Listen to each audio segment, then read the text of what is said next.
በየቤታችን የሚገኝ አንድ ቀላል ቅመም የደም ስኳርን ለመቆጣጠር ሊረዳ ይችላል። ዝንጅብል ለብዙ ዘመናት በባህላዊ ሕክምና ሲጠቀሙበት የኖረ ተፈጥሯዊ ምግብ ነው። ነገር ግን ዘመናዊ ሳይንስ ስለ ዝንጅብል እና ስለ ስኳር በሽታ ምን ይላል? በቅርብ ጊዜ የተደረጉ የሕክምና ጥናቶች ዝንጅብል በሁለተኛ አይነት የስኳር በሽታ ታካሚዎች ላይ አንዳንድ ጠቃሚ ተጽዕኖዎች ሊኖሩት እንደሚችል ያሳያሉ። በቅርብ ዓመታት የታተመ የበርካታ ጥናቶች እንዳሳዩት ዝንጅብል በጾም የደም ስኳርን በአማካይ 16 ሚሊግራም በዴሲሊትር እንዲቀንስ እና የረጅም ጊዜ የስኳር መቆጣጠሪያ መለኪያ የሆነውን HbA1c በ0.41 በመቶ እንዲቀንስ ሊረዳ እንደሚችል አሳይተዋል። እነዚህ ቅነሳዎች በሳይንሳዊ ስሌት ጠቃሚ ቢሆኑም ከሕክምና አንጻር ያላቸው ጥቅም ግን መጠነኛ ሊሆን ይችላል። ማለትም ዝንጅብል ብቻውን የስኳር በሽታን የሚፈውስ መድኃኒት አይደለም። የጥናት ውጤቶች አንድ ጥናት ታካሚዎችን በቀን 2 ግራም የዝንጅብል ዱቄት ለ10 ሳምንታት እንዲወስዱ አድርጎ ተመልክቷል። ውጤቱም ዝንጅብል የወሰዱት ሰዎች ከማስመሰያ መድኃኒት ፕላሴቦ ከወሰዱት ጋር ሲነጻጸሩ የደም ስኳራቸው በ26 ሚሊግራም በዴሲሊትር መቀነሱን አሳይቷል። ሌላ ጥናት ደግሞ በቀን 3 ግራም ዝንጅብል ለ3 ወራት ሲሰጥ የደም ስኳርና የHbA1c መጠን መቀነሱን አሳይቷል። ዝንጅብል እንዴት ይሰራል? ዝንጅብል የሚረዳው በአንድ መንገድ ብቻ አይደለም።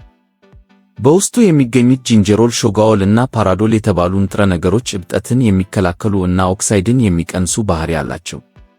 እነዚህ ንጥረ ነገሮች የኢንሱሊን ሥራ እንዲሻሻል፣ ሰውነት ለኢንሱሊን የሚሰጠው ምላሽ እንዲጨምር እና የጣፊያ ሕዋሳትን እንዲጠብቁ ሊረዱ ይችላሉ።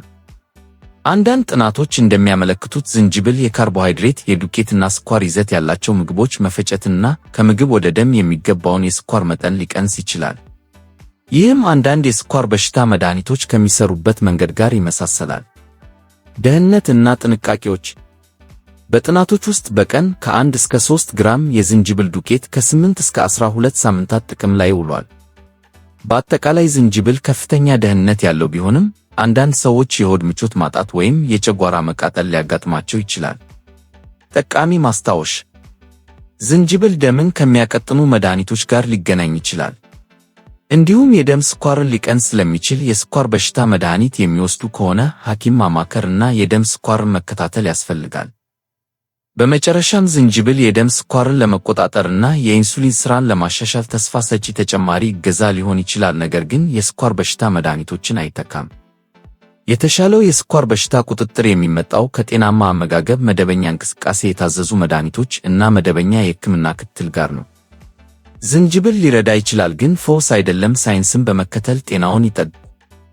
ለተጨማሪ በማስረጃ ላይ የተመሰረቱ የጤና መረጃዎች ፋርማኮን ጤናን ይከታተሉ።